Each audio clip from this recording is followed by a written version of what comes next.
runtii fursad waaye oo muddo dheer laga shaqeynayo inay timaado suurto gasho in labada heer ee dowladda hanti dhowrkoodu isu yimaado wala hadlo sida loo wada shaqeynayo waxa la wada qaban karo sida loo hormari karo masaalixda iyo danaha ka dhaxeeya labada heer ee hanti dhowrada dowladda waxaan rabaa inaan mahad celiyo ku xigeenada hanti dhowraha guud oo iyaguna jooga shirka iyo agaasimayaasha kala duwan ee waaxyaha xafiisyada hanti dhowrka guud ee labada heer ee dowladda oo iyaguna ay joogaan qaarkood sidaad ogtihiin xafiiska hanti dhowrka guud ama ha ahaado federaal ama ha ahaado state-ka dowladaha xubnaha ka ah dowladda federaalka waxay ku dhisan yihiin qodobka 114 ee dastuurka kumeel gaarka ah ee dowladda Soomaaliya ee jamhuuriyadda Soomaaliyeed cusub lagu aasaasay lagu dhisay 2012 Agoost kadibna waxaa lagu xiriiriyay oo xeerkii ku soo xigay oo ahaa sharciga maareynta maaliyadda guud qodobka 111 oo isna si fiican u sheegay waxa ay noqonayaan xafiisyada dowlad goboleedyada ee hanti dhowrka iyo federaalka kadibna waxaa hirgashay dowlad goboleedyadu inay yeeshaan xafiisyada hanti dhowrku shuruuc madax bannaan oo iyagu ay leeyihiin kuna shaqeeyaan marayna nidaamka xeer dejinta ee heerka dowlad goboleedka kadibna 2023 madaxweynaha jamhuuriyadda wuxuu saxiixay sharciga hanti dhowrka ee federaalka hay-adan waa hay-ad dastuuri ah sida u shaqeynayso iyo waxa ay tahana shuruucda wadanka si fiican loogu cadeeyay horumarinteeda iyo ka shaqeynteedana ay u baahan tahay dulqaadna inay yeelato oo intii la dulqaadan karo horumarinteeda wax iska dhismaya ma jiraan ay waqti fiican hesho levelka siyaasiga ah ee wadankuna si fiican runtii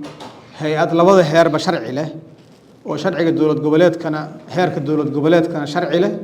heerka federaalkana sharci leh hay-adaha dowladda maanta dhismay waa ku yar tahay qaarkood federaalka sharci leh laakiin heerka dowlad goboleedka markay federaal yihiin ma laha qaarkood waxaa la dowlad goboleedka laakiin federaalka ma laha saas awgeed hay-adda hanti dhowrku waa hay-adda maanta marka la fiiriyo labada heerba ay shuruuc leeyihiin ay baarlamaanka mareen ay leeyihiin duruufta iyo heerka lagu jiro iyo meesha la marayo waa gaarkeeda laakiin hay-ad kastoo acti leh oo sharci leh wujuudkeeda iyo jiritaankeeda iyo shaqadeeda ayaa qeexan oo laga yaqaan hay-adaha kale markaas waxaan rabaa inaan mahad celiyo madaxweynayaasha dowlad goboleedyada iyo baarlamaanadooda shaqadaas fiican ee ay qabteen laga soo bilaabo 2016 19 18 20 oo runtii ahayd iyaga iyo taageerayaashaba shaqo fiican oo la qabto laga qabtay hanti dhowrka heerka dowlad goboleedka federaalka wuxuu soo bilowday dadaalkiisa 2015 hanti dhowrayaashii joogay xilligaas 15 iyo 16 iyo 17 ilaa 2023 ayay suurto gashay sharciga inuu baarlamaanka maro madaxweynuhu saxiix iyadana waxay ahayd guul kale oo hay-adda hanti dhowrka ay qaaday shirka xafiisyada hanti dhowrka ee labada heer dowladda oo saddexda bari socod doona hadii Ilaahay idmo waxaa loogu talagalay in lagu dejiyo qorshaha horumarinta wada shaqeynta maxaan iraahday isfahamkii isbarashada labada heer ee shaqaalaha ee xiriirka yeelanaya dowlad goboleedka iyo federaalkuna inay si fiican u wada shaqeeyaan wixii fursado ah ee la heli karo ee laga wada shaqeyn karana ay ka wada shaqeeyaan isbarashada iyo isdhexgalka iyo isla shaqeyntuna ay noqoto waa bilaaw laakiin horumarinteeda iyo sii wadisteeduna ay meel fiican gaarto saas ay ahayd systemka iyo nidaamka dowladdu inay qofba meel keeno qofba meel ku soo hoyo qof kale ka qaado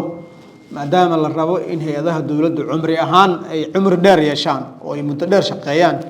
bini aadamkuna isku badbedelo maadaama cumrigiisu gaaban yahay 60 sano ayay jirtaa hay-adda hanti dhowrka aaskeedii 1960kii laakiin 60 sano uma qalanto uma qalanto meesha ay joogto 60 sano iyo meesha ay joogto isma laha macnaha waqtiga badan hay-adihii iyo dowladihii aas-aasmay 60kii ee hanti dhowrku maanta inagayna caawiyaan qaarkood inagayna siiyaan tababarka inagayna siiyaan xirfadda inagayna siiyaan maxaa ihahday wixii ay dheer yihiin inagana taasoo kale ayaana laga rabaa iyo horumarkooda iyo isdiyaarintooda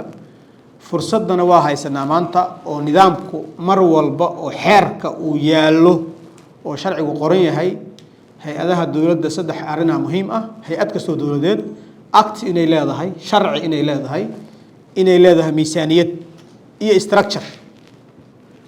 saddexdaba federaalka ilaa heer waa fiican tahay dowlad goboleedyaduna waa bilaabantahay sharcigu waa fiican yahay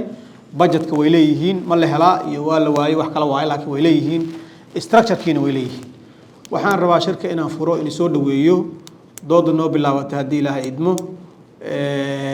xirfadaha innaga aan dhexdeena yaalla iyo fursadaha jira aan kala faa'iidaysano shirku shalay iyo daraad iyo qabanqaabad ma bilaabane waxay ahayd riyo soo bilaabatay mar hore labada heer ee federaalka ee hanti dhowrku inay kulmaan is arkaan 2010 iyo maxaa ihahday waxaa laga hadlayay 18 waxaa laga hadlayay 19 maanta ayay hirgashay waxaan rabaa inaan mahad celiyo marka qof walba iyo hay-ad kasta oo kaalin ka qaadata in la is arko la isu yimaado wax la wada yeesho wax la kala yeesho wax la isla lahaado inaan u mahad celiyo hay-adaha iyo maxaan ihahday ama dowladda ha ahaato ama ha ahaato hay-adaha aan saaxiibadana ahayn caawiyo kaalinta ay ka qaateen